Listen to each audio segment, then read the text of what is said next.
लोक मित्र लाइव, जंग सच्चाई की। देखिए, रुक जा भाई, अरे रुकिए तो, चुप तो होइए, हम बोलेंगे। देखिए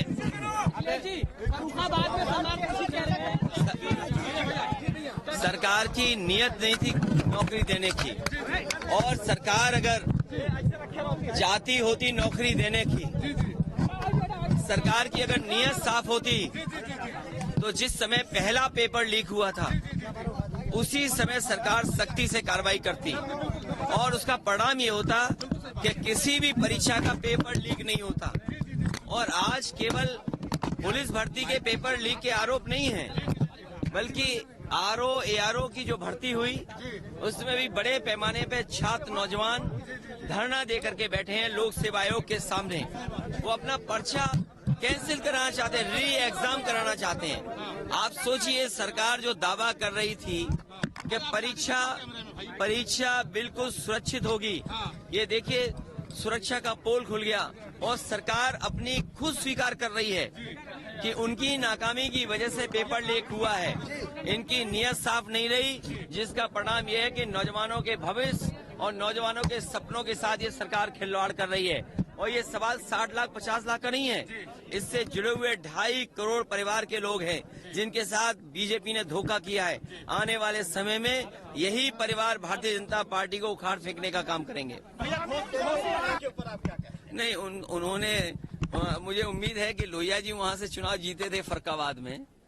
लोहिया जी पहला चुनाव वहीं से जीते थे फरक्काबाद से। हमें उम्मीद है कि वो अपना ट्वीट डिलीट कर देंगे और अलायंस की मदद करेंगे। प्रधानमंत्री ने आपके और कांग्रेस के गठबंधन को सुंदर बताया। नहीं, देखिए प्रधानमंत्री जी को हो जाएगा गठबंधन। नहीं, प्रधानमंत्री जी को अपने 10 साल बीजेपी को खासकर अपने 10 साल के कार्यकाल में उन्होंने कितना किसानों की आय दोगुनी की है।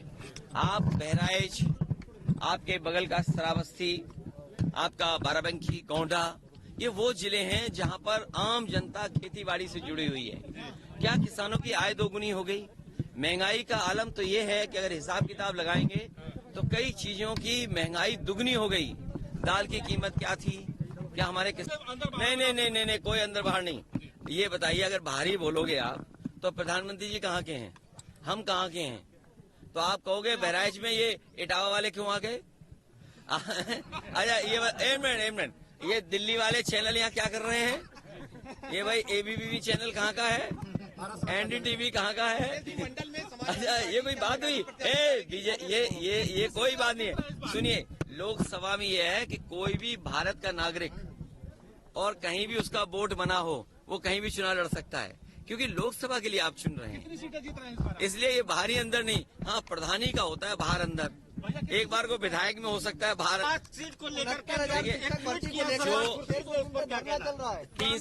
जो देखिए, जो जाना चाहेगा उसको कोई रोक नहीं सकता।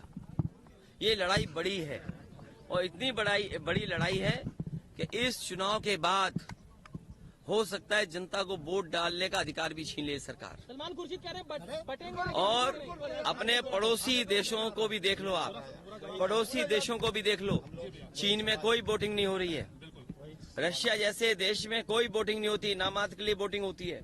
उनका लीडर अपोजिशन भी जेल में मारा गया। और भी मुल्क हैं जहां पर डेमोक्रेसी का क्या हाल है। ये लगातार सरकार, चाहे चुनाव आयोग हो, चाहे कोर्ट हो, चाहे और संस्थाएं, उनको प्रभावित कर रही है। हमारे मीडिया के लोगों को भी दबाव बना रही है कि अगर मीडिया के लोग सच्ची खबर चलाएंगे तो उन पे भी पाबंदी है। बड़े लोगों के लिए सीबीआई, हमारे छोटे पत्रकारों के लिए एसओ थाने वाले, बराबर का झगड़ा है। इसलिए लड़ाई बड़ी है। हम सबसे अपील करेंगे, जो हम लोगों ने एक आवाज दी है कि पीडीए से सब जुड़ जाएं। मुझे उम्मीद है पीडीए की लड़ाई मजबूत होगी, पीडीए एनडीए को हराएगा। और जब हम लोग टिकट बांट रहे हैं, सीटें बांट रहे हैं, तब बीजेपी अपनी टिकट काटने की सोच रही है। सोचो, बीजेपी टिकट काटना चाहती है, हम सीटें बांट करके जनता में पहुंचेंगे। पेट्रोल, बड़ी चीजें तो भूल जाइए। आप बताइए 2014 से और आज 2024 हो गया है, नमक की कीमत क्या है? क्या नमक की कीमत दुगनी नहीं हो गई?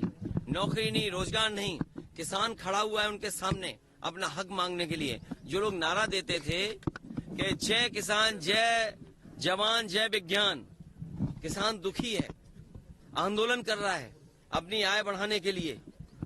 नौजवान नौकरी नहीं पा रहा है, अगर पेपर लिख रहा भी है तो उसका लीक हो जा रहा है, उसको लड़ना पड़ रहा है अपने भविष्य को बेहतर बनाने के लिए। और विज्ञान की बात तो केवल इतनी है कि व्हाट्सएप से लोगों को कितना गुमराह कर दें, सोशल मीडिया से कितना गुमराह कर दें, इतना ही इनका विज्ञान है। इससे आगे विज्ञान इनके पास नहीं है। छोटी बड़ी खबरों को पाने के लिए लोकमित्र लाइव चैनल को सब्सक्राइब करें ताकि लेटेस्ट अपडेट आप तक पहुंचती रहे। धन्यवाद।